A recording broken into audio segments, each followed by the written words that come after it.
Students, जैसे कि अमीर खुसरो के बारे में हम लोगों ने पहले पढ़ा था। ठीक है, तो आज हम लोग बाकी का पढ़ेंगे। तो स्टार्ट करते हैं।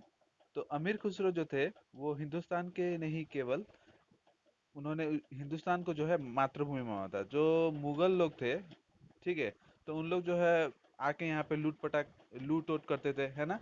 लेकिन अमीर खुसरो जो थे वो क्या थे, उन्होंने भारत को, हिंदुस्तान को क्या किया था, अपना मातृभूमि माना था। उन्होंने उसकी पूरी जो है प्रशंसा लिखी है। भारत की प्रशंसा उन्होंने केवल जो है देशभक्ति के जोश में आकर नहीं की थी, उन्होंने इसके लिए बहुत सारे प्रमाण भी दिए थे। उस विवरण से केवल अमीर खुसरो का भारत भक्ति ही नहीं टपकता, बल्कि पता चलता है कि 13वीं सदी में सारी दुनिया के बीच में भारतवर्ष कैसा था। तो उन्होंने जो है सिर्फ भारतवर्ष का प्रशंसा ही नहीं किया है, उस हम लोग को उनका विवरण से ये भी मालूम चलता है कि 13वीं शताब्दी में, 13th सेंचुरी में जो था, इंडिया कैसा था, भारत कैसा था। ठीक है, तो उन्होंने क्या क्या कहा है, अमीर खुसरो ने लिखा है कि हिंदुस्तान इसलिए महान है क्योंकि क्या है, ज्ञान और विविध विद्याओं का यह व्यापक प्रचार हुआ है, यहाँ पे व्यापक प्रचार हुआ है। ठीक है, तो अमीर खुसरो जो है वो लिखते हैं क्या है, हिंदुस्तान जो है वो महान देश है। क्यों है महान देश? क्योंकि जो है ये जो है ज्ञान और विविधताओं का जो है देश है। यहाँ के लोग गुणी और हुनरमंद है, बहुत हुनर है, गुण उनके पास बहुत है। तथा वे तरह तरह की चीजें जो है बनाना जानते हैं, इसलिए जो है यहाँ के लोग जो है महान है। हिंदुस्तान के लोग इतने मेधावी और तेज हैं कि संसार भर की भाषाएं शुद्धता से बोल सकते हैं। तो आप लोग को मालूम होगा कि क्या है, हिंदुस्तान में जो है, इंडिया में बहुत सारे जो है भाषाएं बोली जाती है। इसके अलावा और देशों की भाषाएं भी जो है भारत में कही जाती है। इसलिए भारत के मेधावी और तेज लोग जो है कई तरह की भाषाएं जो है संसार भर की बोल सकते हैं। ज्ञान प्राप्ति के लिए बाहर के लोगों को भारत आना पड़ता है, लेकिन हिंदुस्तान वालों को बाहर जाने की जरूरत नहीं पड़ती। तो आप लोग को मालूम है कि पहले जो है हम लोग का एजुकेशन सिस्टम जो था बहुत अच्छा था। ठीक है, नालंदा यूनिवर्सिटी सबसे पहला भारत का जो है यूनिवर्सिटी है, विश्वविद्यालय है। तो बाहर का लोग जो है यहाँ पे पढ़ने के लिए आते थे, लेकिन हिंदुस्तान के लोगों को बाहर जाने का जरूरत नहीं पड़ता था। ठीक है, ऐसा माना जाता है अंकों का विकास जो है वो भारत में हुआ है। इस बात को दुनिया के ईमानदार विद्वान अब मानने लगे हैं, क्योंकि 13वीं सदी में लोग खुलकर मानते थे कि अंकों का आविष्कार जो है वो किसने किया है, भारत ने किया है। नंबर्स का जो ये है आविष्कार जो है, इन्वेंशन जो है, वो इंडिया की ओर से किया गया है, ऐसा माना जाता है। अमीर खुश ने यह बात जो है उल्लेख किया है। तो उन्होंने एक बात एक कहा है, ठीक है, कि खास तौर से बताया ये है कि शून्य के लिए गोल प्रतीक भारत का ही आविष्कार है। तो शून्य के लिए जो गोला हम लोग यूज करते हैं ना, सर्कल, वो भारत का ही जो है आविष्कार जो है माना जाता है।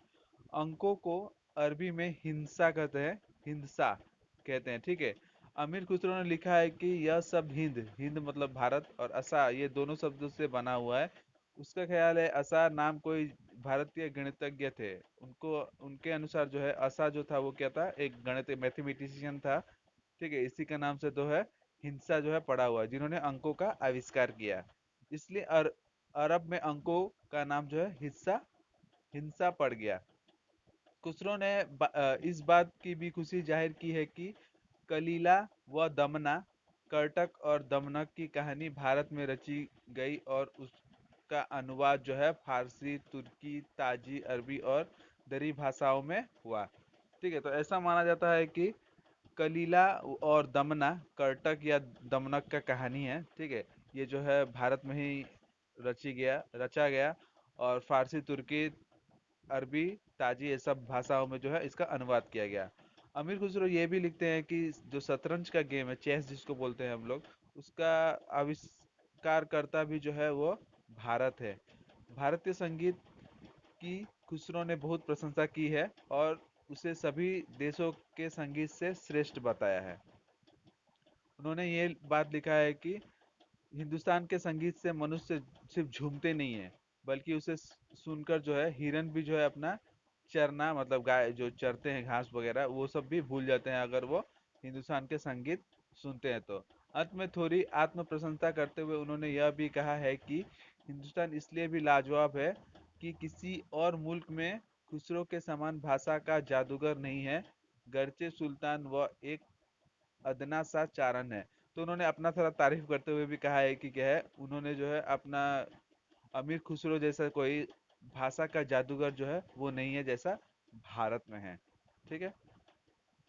खुसरो ने अपनी मसरवी में इस बात की भी चर्चा की है, हिंदुस्तान में तोता और मैना भी आदमी की बोली बोलते हैं, घोड़े ताल पर कदम उठाते हैं, बकरियां संतुलन के खेल दिखाती है, और बंदर रुपए और अठन्नी में भेद बता सकता है। मतलब इतना भारत का लोग चालाक होता है।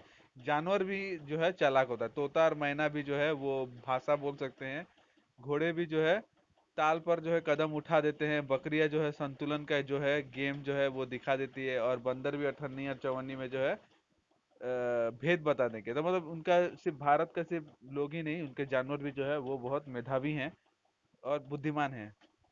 भारत को खुसरो ने पृथ्वी का स्वर्ग माना है, और लिखा है कि आदम और हव्वा जब स्वर्ग से निकाले गए तब वह धरती पर इसी देश में उतरे थे। भारत के सामने उन्होंने बसरा, तुर्की, रूस, चीन, खुरासान, समरकंद, मिस्र और कांधार को तुच्छ बताया है। हिंदुस्तान में बनने वाले कपड़ों की उन्होंने अधिक प्रशंसा की है। उन्होंने कहा है कि भारत में बने हुए वस्त्र संसार में बेजोड़ है। तो कहने का अर्थ ये है इस पैराग्राफ का मतलब कि अमीर खुसरो ने जो है पृथ्वी का स्वर्ग जो है भारत को माना है। ठीक है, तो भारत को माना है कि क्या है, भारत में जो है पृथ्वी का स्वर्ग है। तो आदम और हवा ये स्वर्ग में रहने वाले थे, जब इनको जो है स्वर्ग से निकाला गया तो ऐसा माना जाता है कि वो क्या है, भारत में आए थे। तो उन्होंने क्या है, बसरा, तुर्की, रूस, चीन, ये सब को जो है तुच्छ बताया। तुच्छ मतलब नीचा। ठीक है। और अमीर खुसरो ने जो है भारत का वस्त्र को भी जो है सबसे बेजोड़ बताया है। पठनों के समय राजनीति के स्तर पर शासन में जो सांप्रदायिकता वह धीरे धीरे क्षीण हुई, और उसका अंत मुगलों के राज्यकाल में हुआ, किंतु अमीर खुसरो के समय शायद यह धारणा प्रचलित थी कि मुसलमान को हिंदुस्तान के प्रति बहुत अधिक भक्ति नहीं दिखानी चाहिए। तो उस समय जो था ऐसा था कि क्या है, ज़्यादा हिंदू मुस्लिम के बीच में होता था। ठीक है, क्योंकि मुगल जो थे यहाँ पे अटैक करके आए थे, है ना। तो हिंदू और मुसलमान के बीच में बहुत ज़्यादा डिफरेंस था। तो ऐसा माना जाता है कि मुसलमानों को, क्योंकि अमीर खुसरो तो मुसलमान थे, तो वो क्या है, हिंदुस्तान के प्रति जो इतना भक्ति जो है नहीं दिखाते थे, नहीं दिखानी चाहिए ऐसा माना जाता था। लगता है जो मुसलमान भारत की ओर से बहुत अधिक भक्ति दिखाते थे, सांप्रदायिक लोगों के बीच उन्हें बुरा भला भी कहा जाता था। लेकिन इस दिशा में भी अमीर खुसरो की दृष्टि तेज थी। वे शायद यह समझ चुके थे कि जो मुसलमान भारतवर्ष में बस गए हैं, उन्हें उसी देश को अपना मातृभूमि समझना चाहिए। तो कहने का अर्थ यह है कि जो है बहुत लोगों का अलग अलग जो था विचार था, मुसलमान भारत को जो है भक्ति नहीं दिखा सकते ऐसा माना जाता था। लेकिन इस चीज को जो है अमीर खुसरो ने जो है बदल दिया। उनका दृष्टिकोण जो था वो बहुत तेज था। लोगों ने जितना भी उनको सांप्रदायिक कहा, लेकिन वो जो है इससे घबराए नहीं, डरे नहीं, वो जो है आगे बढ़ते गए। ठीक है। वे शायद समझ चुके थे क्या है, मुसलमान भारतवर्ष में बस गए हैं, उन्हें इसी देश को जो है अपना मातृभूमि समझना चाहिए। जब मुसलमान आए भारत में, तो उनको जो है अमीर खुसरो को ये मानना था कि उनको जो है अब जो है हिंदुस्तान को ही जो है अपना देश जो है मान लेना चाहिए, अपना मातृभूमि समझ लेना चाहिए। सांप्रदायिक दृष्टिकोण का खंडन करते हुए अमीर खुसरो ने लिखा है कि मुमकिन है कोई मुझसे पूछे कि मुसलमान होते हुए भी हिंदुस्तान के प्रति इतनी भक्ति मैं क्यों रखता हूँ। मेरा जवाब यह सिर्फ इसलिए है कि हिंदुस्तान मेरी जन्मभूमि है।